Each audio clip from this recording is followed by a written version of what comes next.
À la veille de la rentrée sociale, on l'a prévenu, la politique et les mesures extrêmement restrictives et hostiles aux entreprises de production en Algérie vont provoquer des pénuries. Et ben ça commence bien. Aujourd'hui, il y a des pénuries de boîtes et de briques, des bouteilles de lait qu'on appelle le lait UHT.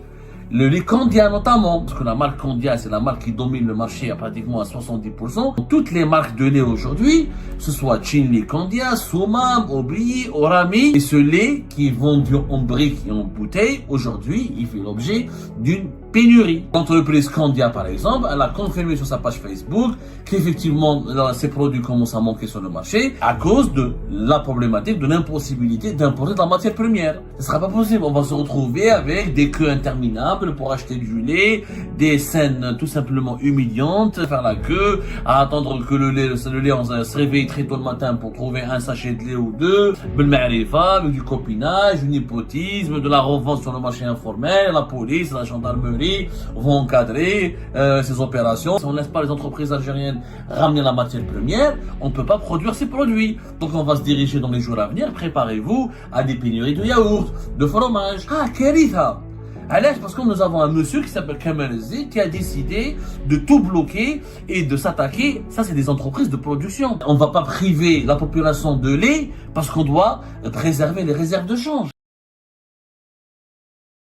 À la veille de la rentrée sociale, on l'a prévenu que la politique et les mesures extrêmement restrictives et hostiles aux entreprises de production en Algérie vont provoquer des pénuries. Et ben ça commence bien. Ça commence bien, la preuve. Aujourd'hui, il y a des pénuries de boîtes et de briques, des bouteilles de lait, ce qu'on appelle le lait UHT.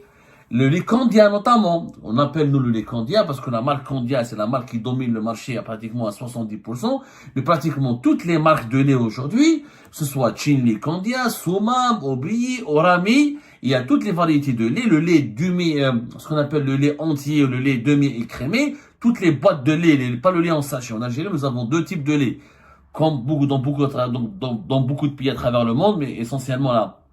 La tendance mondiale, les sachets de lait pasteurisés, là, ça a disparu. C'est, le cas algérien est un peu unique. Dans le monde entier, on consomme ce qu'on appelle le lait UHT. Le lait UHT, ça veut dire quoi? UHT, ça veut dire ultra haute température. C'est du lait qui est conservé, qui est porté à une température très élevée entre 140 et 150 degrés et qui peut être conservé pendant un certain nombre de 3 mois, par exemple. Et on peut même le conserver jusqu'à une longue il propose une longue conservation. On peut le conserver jusqu'à 3 mois dans certaines conditions d'hygiène et de température. Et ce lait qui est vendu en briques et en bouteilles, aujourd'hui, il fait l'objet d'une pénurie assez atroce. Et l'entreprise Candia, par exemple, elle a confirmé sur sa page Facebook qu'effectivement, ces produits commencent à manquer sur le marché à cause de la problématique de l'impossibilité d'importer de la matière première. L'importation de la matière première qui devient de plus en plus difficile parce que l'importation de matière première a été soumise à un programme prévisionnel, à une série de nouvelles mesures qui encadrent cette importation qui ont été imposées par Kamel Zik. Et aujourd'hui, faute de matière première, Candia et les Soumam et les autres ne peuvent plus fabriquer du lait en boîte. Donc, il n'y a que l'État maintenant, le groupe Lonalé, etc., ce qu'on appelait auparavant Lonalé, il n'y a que du sachet de lait pasteurisé qui ne peut pas, le groupe Giplé, voilà, c'est le groupe Giplé, anciennement Lonalé, ne peut pas satisfaire à lui-même tous les les besoins du marché national. Il faut savoir que l'Algérie, c'est le deuxième importateur mondial de poudre de lait, derrière la Chine, que le marché, par exemple, du lait UHT, ce qu'on appelle le lait en bouteille ou en brique, en boîte, c'est 400 millions de dollars. C'est quand même pas n'importe quoi, c'est vraiment 400 millions de dollars.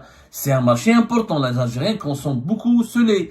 Si cette pénurie se prolonge, il y aura donc un effet catastrophique, c'est que les consommateurs algériens vont aller vers le lait pasteurisé qui est en sachet, qui est subventionné, et ce dernier ne va pas pouvoir répondre à la demande nationale. Ce sera pas possible. On va se retrouver avec des queues interminables pour acheter du lait, des scènes tout simplement humiliantes, désespérantes, vraiment méprisantes pour la population algérienne, à faire la queue, à attendre que le lait on se réveille très tôt le matin pour trouver un sachet de lait ou deux, avec du copinage, du népotisme, de la revente sur le marché informel, la police, la gendarmerie vont encadrer ces opérations, vont lutter contre la spéculation illicite, etc., etc.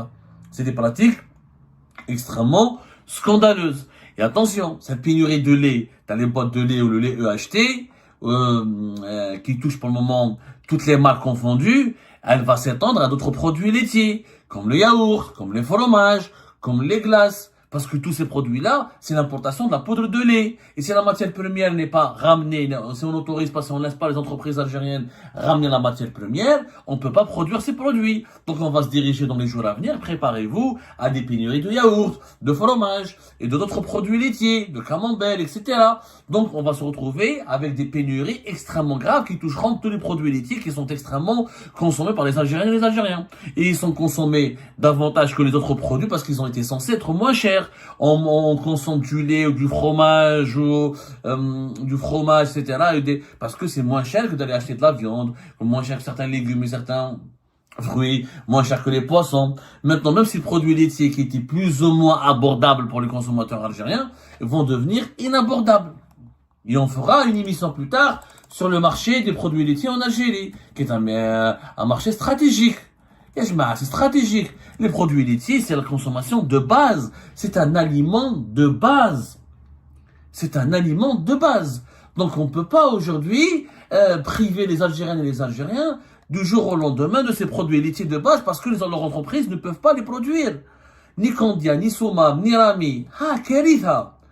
Parce que nous avons un monsieur qui s'appelle Kamel Zi qui a décidé de tout bloquer et de s'attaquer. Ça, c'est des entreprises de production. Ils ramènent la matière première, ils la transforment, ils en font des produits de consommation ou des produits de large consommation. Donc, il faut un programme prévisionnel, il faut deux visas, pas des visas accordés par deux ministères du gouvernement. Tu ne peux pas ouvrir une opération de domiciliation au niveau de deux banques, tu dois trouver des solutions pour aller financer ta propre opération de domiciliation. La banque doit confirmer avec le ministère du commerce extérieur de Kamel Zi que le visa est bien authentique. Elle doit rendre des comptes à la douane, aux douanes algériennes. L'entreprise doit rendre des comptes aux douanes algériennes. Et une série d'encadrements. Et puis, ces entreprises, elles importent des produits laitiers, mais elles ont des machines, elles doivent importer des fois des pièces de rechange, des composants, des fois elles doivent importer des services. L'importation des services a été bloquée, soumise à des autorisations extrêmement sévères. Voilà la conséquence, Yajma'at al-Khair, de Kamel Zik. Ce dernier, par contre, il a été maintenu. Il a été maintenu, normal.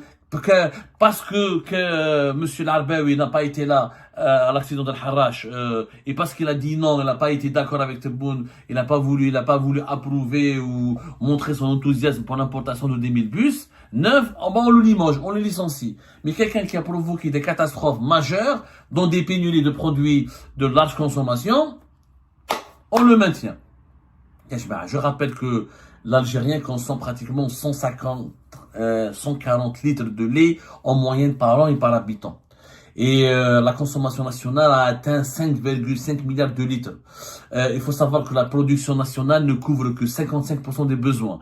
Donc nous avons besoin d'importer 45% de poudre de lait à l'étranger pour pouvoir répondre à 45% des besoins.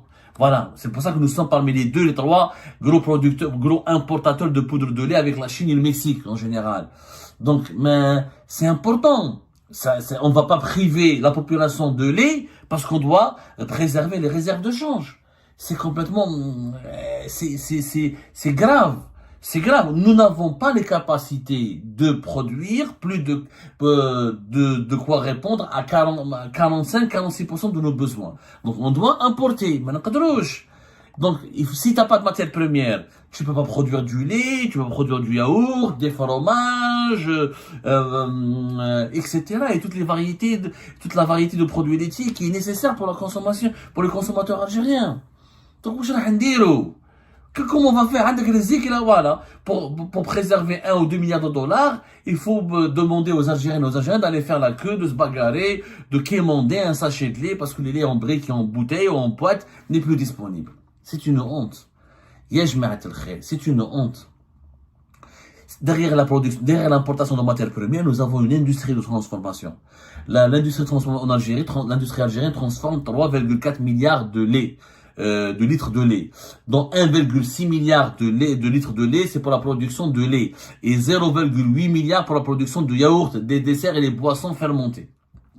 Donc, derrière cette industrie-là, il y a des employés, des milliers d'employés et des entreprises Je te fais mon mleh, comment vous expliquer, Inès? C'est des enjeux économiques extrêmement importants. On estime que le marché des produits laitiers en Algérie a connu une croissance de 10% entre 2023 et 2024. Ça veut dire que la consommation de ces produits laitiers augmente, parce que la population algérienne augmente. Il y a aussi une augmentation de la consommation pour les fromages. On consomme 100 000 tonnes de fromage. Donc 80% du fromage fondu. Donc, il y a des besoins de la population algérienne. Nous ne sommes pas un pays de 20 ou 30 millions d'habitants, nous sommes un pays de presque 50 millions d'habitants. Donc, on est obligé de satisfaire les besoins alimentaires de la population algérienne. On ne peut pas, au nom de la préservation des réserves de change, dire aux Algériens, allez, c'est bon, vous n'avez pas besoin de bottes de lait ou de lait UHT ou de fromage ou de yaourt. Contentez-vous de consommer uniquement du lait subventionné par l'État algérien, le lait en sachet.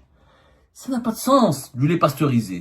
C'est une honte. On est en train de rabaisser le citoyen algérien. On est en train de le ramener vers la précarité, la misère sociale. Tout ça pour préserver quelques devises. Et c'est grâce à qui? C'est grâce à M. Kemal Zik. Bien sûr, Kemal Zik, comme les autres membres, les dirigeants algériens, s'ils ne sont pas, ils appliquent la politique de Tebboune, encore une fois. Ça sert à rien de changer de Premier ministre, de changer de ministre du Commerce. C'est la même politique, elle est appliquée, elle est conduite. Le problème n'est pas dans le ministre, c'est pas Kemal Zik ou l'Arbaoui ou les autres. Le problème, c'est la politique de Tebboune. La doctrine économique de Tebboune. La vision de la gouvernance du pays de M. Tebboune. Les mesures politiques de Tebboune. Tout cela doit changer. Si on ne change pas de politique, si on ne transforme pas, si on ne crée pas une nouvelle politique, si Tebboune ne change pas de doctrine, s'il continue à vouloir à tout prix imposer une austérité budgétaire au détriment de la population, parce que pour le gouvernement, pour les ministères, pour la présidence, pour l'armée, pour les services de sécurité, il n'y a pas d'austérité, hein. Là, les dépenses ne font qu'augmenter. Eh ben, on va créer une grande misère sociale, une grande précarité sociale. On va provoquer des accidents de circulation. On va provoquer une mauvaise alimentation. On va provoquer l'aggravation des maladies. On va provoquer une dégradation des conditions de vie. On va semer la misère. On va semer la misère. En semant la misère, on va semer le malheur. Donc, où on change de politique, le changement des personnes doit s'accompagner par le changement de la politique. Si on ne change pas de la politique de gouvernance en urgence, eh ben malheureusement les pénuries, les accidents de circulation, les maladies, la malvie tout court, le sentiment de précarité et d'insécurité va gagner pratiquement toute la population algérienne. Et ben voilà les amis, c'est la fin de cette vidéo. Je vous remercie comme d'habitude pour avoir suivi jusqu'à la fin. N'oubliez pas de nous laisser vos commentaires et vos réactions sur cette vidéo et de vous abonner à la chaîne si vous n'êtes pas encore abonné. Donc voilà, ça fait vraiment plaisir de voir vos commentaires et vos réactions et vos discussions sur la section des commentaires. C'est très intéressant et je vous prie toujours de garder le respect et un petit peu la bonne ambiance pour tout le monde. Donc voilà, merci beaucoup et à la prochaine dans une nouvelle vidéo. Au revoir.